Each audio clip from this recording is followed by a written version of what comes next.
Inihayag ni Pangulong Rodrigo Duterte na ipagpapaalam niya sa mga pamahalaan ng Bahrain, Saudi Arabia at Qatar ang proyektong ospital para sa mga overseas Filipino worker na nagkakasakit doon.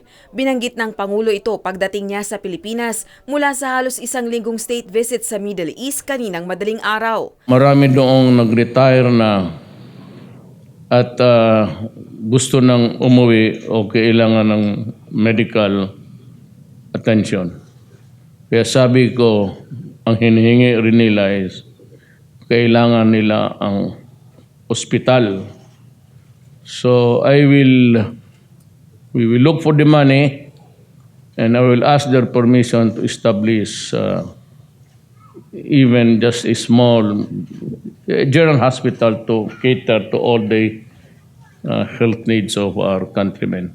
Samantala, kasabay niya namang nakabalik ng bansa ang higit sa 100 overseas Filipino workers mula sa Kingdom of Saudi Arabia na ginastusan ng Philippine government matapos makapag-avail sa amnesty program ng naturang bansa.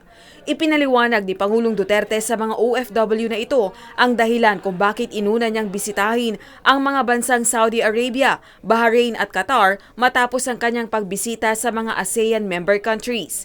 Ito ay dahil bulto ng mga Pilipinong naghahanap buhay at nagpapadala ng kita sa Pilipinas ay nakabase sa Middle East. Batay naman sa datos ng Department of Labor and Employment, nasa 6,000 ang bilang ng mga undocumented OFWs o walang angkop na dokumento upang maghanap buhay sa Saudi Arabia.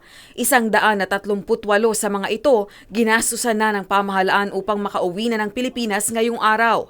Nagkaloob din ng pamahalaan sa bawat isa sa kanila ng tulong pinansyal sa halagang 10,000 piso. Aasistihan din sila ng gobyerno para sa tulong pangkabuhayan o mapagkakakitaan. Nangako naman si Pangulong Duterte na magtutuloy-tuloy ang pagpapauwi ng pamahalaan sa mga distressed OFW. We have an ongoing program for the repatriation of our distressed nationals.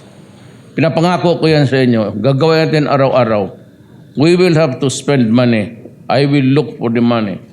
Nagpasalamat si Pangulong Duterte at kinilala ang sakripisyo ng bawat OFW na napipilitang maghanap buhay sa labas ng bansa alang-alang sa kanilang pamilya.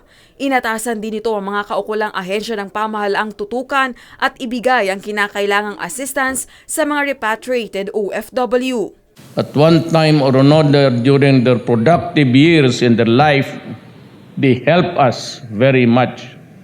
So yun nagpapadala ng steady income ng mga remittances.